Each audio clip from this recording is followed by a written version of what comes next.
ओ मुझा महबूब दुख्यानी हवया तुझे करे। सुभान अल्लाह। साईं तुझे करे खुदा ही कुर्ब कया तुझे करे या नबी तुझे करे। ओ मुझा महबूब दुख्यानी हवया तुझे करे। ओ सुना तुझे करे खुदा ही कुर्ब कया तुझे करे या नबी तुझे करे। ओ मुझा महबूब दुख्यानी हवया तुझे करे। ओ सुना तुझे करे खुदा ही कुर्ब कया तुझे करे या नबी तुझे करे। गुणवारा नबी तुझा गुण कहड़ा गया बड़े गुणवारा नबी तुझा गुण केड़ा गया। तोड़े बदकार तदह भी बताऊं था मोर बण्या तोड़े बदकार तदह भी बताऊं था मोर बण्या। साईं खुदा जे तरफ खाही दान ठया तुझे करे।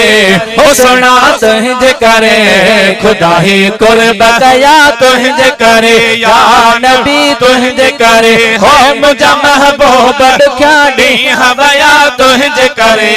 ओ सुना तुझे करे खुदा ही कुर्ब कया तुझे करे या नबी तुझे करे। ओ मुझा महबूब दुख्यानी हवया तुझे करे।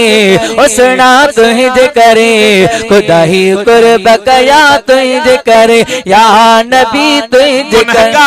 लड़ी है रात रुने साईं मुझा गुनगार नील रुने रात डी है साईं मुझा। तुझे दुआ उन जो असर आहे अञा ताईं मिठा तुझे उन जो असर आहे अञा ताईं मिठा। बसी रहमत जा ककर रोज रहा तुझे करे।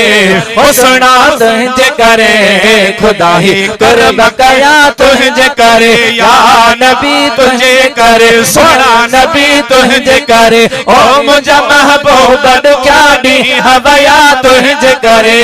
ओ सुना तुझे करे खुदा ही कुर्ब कया तुझे करे या नबी तुझे करे। ओ मुझा महबूब दुख्यानी हवया तुझे करे।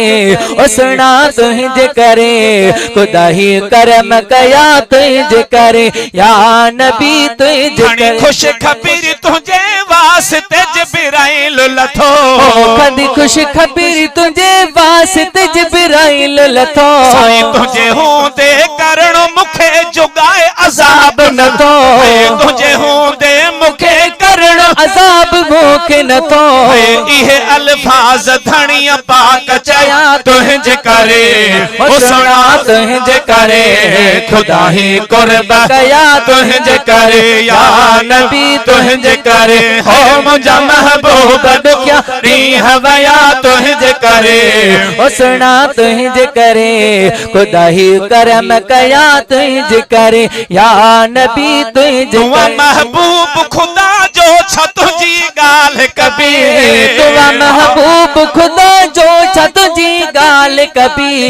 तुझी बेटी न कदह रजा मुझा सुहिणा नबी बची अज़मी जहड़ा बार बया तुझे करे। ओ सुना तुझे करे खुदा ही कुर्ब कया तुझे करे या नबी तुझे करे। हो मुझा महबूब दुख्यानी हवया तुझे करे।